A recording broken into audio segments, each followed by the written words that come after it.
All right, folks, so as we take to air tonight, we have breaking news, and you're going to love this. You know those side deals in the Iran deal that the U.S. doesn't know what they are? Remember John Kerry? No, we haven't seen them. We don't know what they are. That the IAEA, who inspect the nuclear sites, these private deals that they made with Iran. Well, here's one from the Associated Press, an exclusive. Iran is going to get to inspect its own suspected nuclear work site. And this is quite a big deal. This is a big site, the Parchin nuclear site.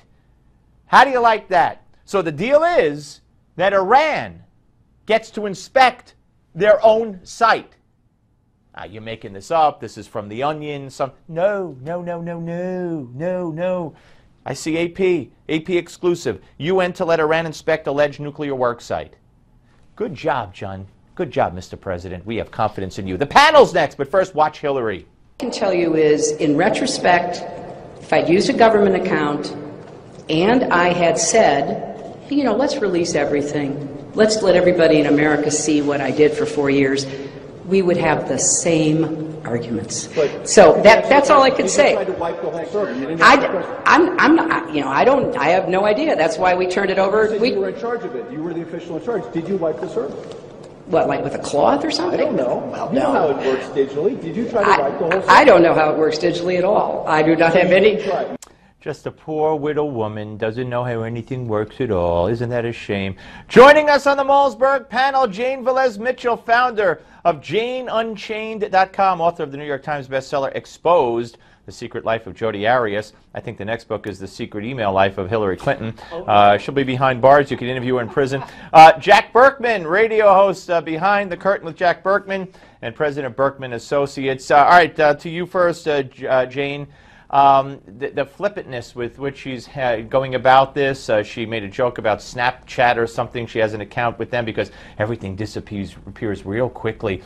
Is this how someone under investigation by the FBI and the Justice Department running for president should be acting? Yes, when she's dealing with a nonsensical partisan witch hunt that has been organized by the right wing and perpetrated by the media about a bunch of emails that are 3 to 6 years old by now. If there had been a security breach, we would have heard about it. You know, Colin Powell, when he was Secretary of State, used private emails. Jeb Bush, when he was governor, used private emails. This is much ado about nothing. The problem with that, Jack, of course, is it's not partisan unless Barack Obama and the Justice Department are Republicans. They are investigating Hillary Clinton along with the FBI, and it's not about security breach. It's about the classification of an email as classified, and Hillary was in charge of classifying them that way, and independent people have found that she sent and received these classified emails, which is against the law. Of course, Steve, it's a federal crime. She's committed federal crimes by having classified data in her personal email. Jane used that same excuse, I think, in the 90s 4 or 5 times. You can take that clip from 17 years ago and just keep replaying it with the Clintons.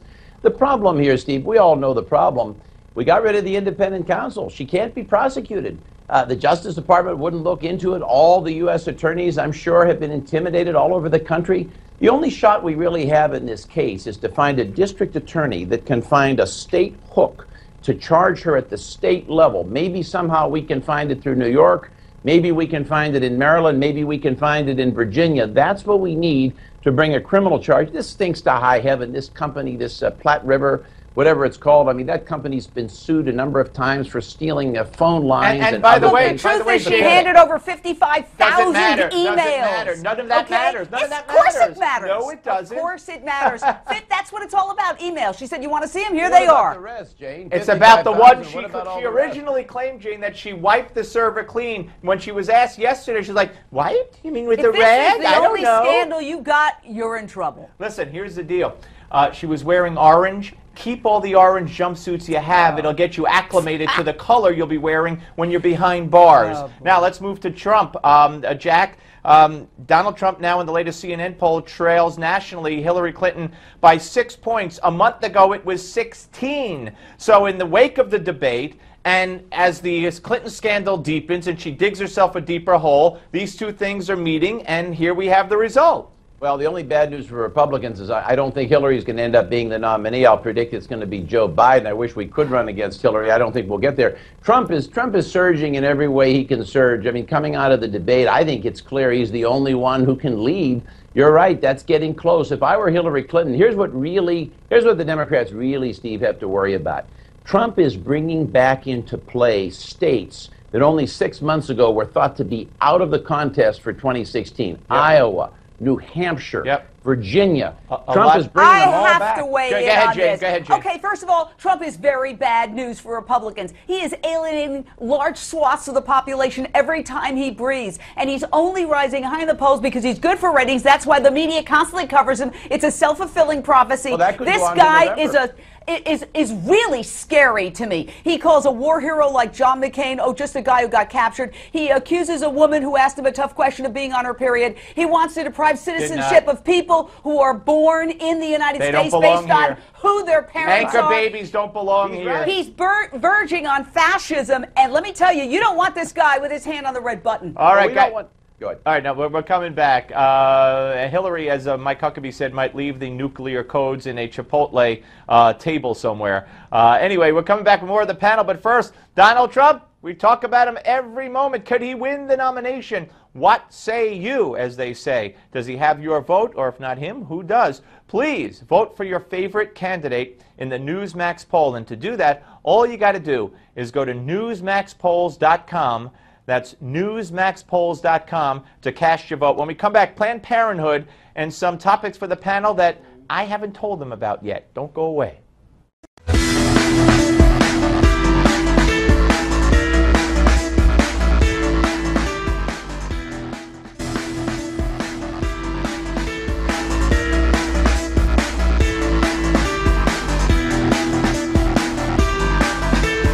So then I hear her call my name. Hey, Ollie, come over here. I want you to see something kind of cool. This is kind of neat.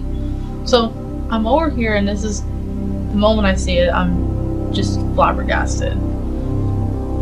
This is the most gestated fetus and closest thing to a baby I've seen. And she's like, okay, I want to show you something. So she has one of her instruments, and she just taps the heart, and it starts beating. And I'm sitting here, and I'm looking at this fetus, and its heart is beating, and I don't know what to think. And then they went on, according to the report, to then cut the baby's face to get to the brain, and this is nothing short of what the Nazis did. And it is unbelievable that we are paying for that. Jane Velez-Mitchell, Jack Burkman, join us back on the panel. Jane, go ahead, defend Planned Parenthood again. Look, these abortions are not done to extract fetal tissue. The fact is that these abortions would be done anyway. What happens after the abortions with the material is then used for life-saving research, for spinal cord injury, baby for spina had its head bifida. cut open to get its brain. The heart was beating. Did you not If hear? you want to, first of all, I don't know if this woman's telling the truth, okay, with these hatchet jobs that are being done on Planned Parenthood. Let me translate. You want to stop unwanted pregnancy. Wait a You want to stop unwanted pregnancy, then come up with family planning, because you're not giving anybody a choice. Hey, Jack, what? This is Mengele, but why do we need Planned Parenthood when there are clinics and Obamacare covers everything women need? In fact, I have to have it on my insurance. You don't, Steve. What Jane is really saying is, if you read between the lines, she doesn't care if they carve up the fetuses. She thinks that's just Don't okay. speak for me. Don't speak for me. We're in a world where we have tons of unwanted pregnancies that you're doing absolutely nothing to prevent. Right, let Jack finish. You know, give people condoms and birth control, and then we wouldn't have these unwanted pregnancies. Excuse me, Jane, what do you mean give people condoms and birth control? Yes, make birth control available, because people aren't going to stop having sex. Who can't get birth?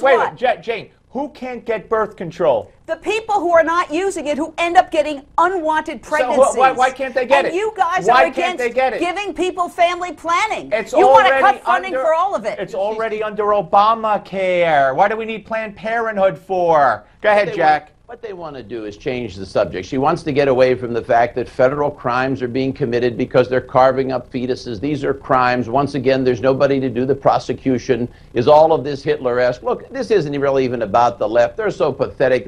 They're not even worth talking to on this subject, Steve. Let me tell you something. The issue is the right. We've got to pressure people like John Boehner to stop any funding for Planned Parenthood. No bill should pass that contains $1 for Planned Parenthood. That's where the fight has to be. Let the president close the government down. Why don't you talk about children who are dying of starvation around the world? We're going to hit 20, by 2050, we're going to hit 9 billion that has people. Nothing to do with it. Yes, it Apples can. and oranges. Overpopulation is the biggest crisis facing the world and today. Margaret Sanger was for eugenics. Take everybody what eugenics are and talk to the black people who are having more babies aborted than born in New York City about eugenics. Let's switch to Rosie O'Donnell. This is one of those issues that weren't on your schedule. Rosie O'Donnell, here's the timeline, and I've confirmed this in every story. The police they found Rosie O'Donnell's missing 17-year-old daughter today, reportedly. But she was missing since last Tuesday. That's, a week ago yesterday. That's Tuesday. Then it was Wednesday, Thursday, Friday, Saturday, reported on Sunday.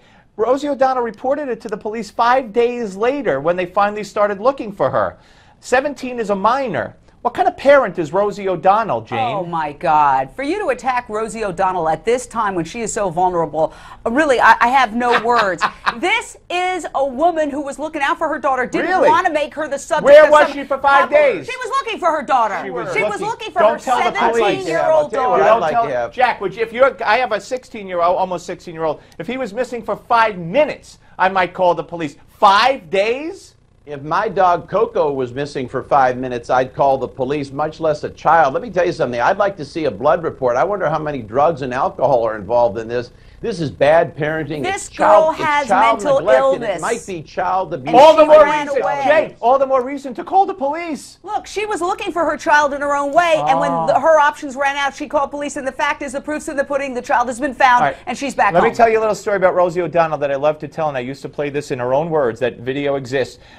She and her then wife, Kelly, I believe, had an actual baby as opposed to adopting. Kelly gave birth. And Rosie proudly told a story about how, twice at least, on ABC TV network, about how Kelly was bonding with this baby by breastfeeding her. And I put a stop to that because I couldn't breastfeed with her. And I was jealous of the bonding. That's the kind of woman Rosie O'Donnell is. Someone who would stop a baby from bonding with its natural mother because I couldn't do it. That's what we're dealing with Rosie O'Donnell. Let's get the NYPD. Steve, let's get the NYPD to open a criminal investigation into this, and let's look into it. All right, sounds good. Jane, Jack, thank you both. Appreciate it. Up next, contributor to National Review, Charles Cook, will join us. Lots more ahead on the Steve Malzberg Show, only on Newsmax Television. Don't go away.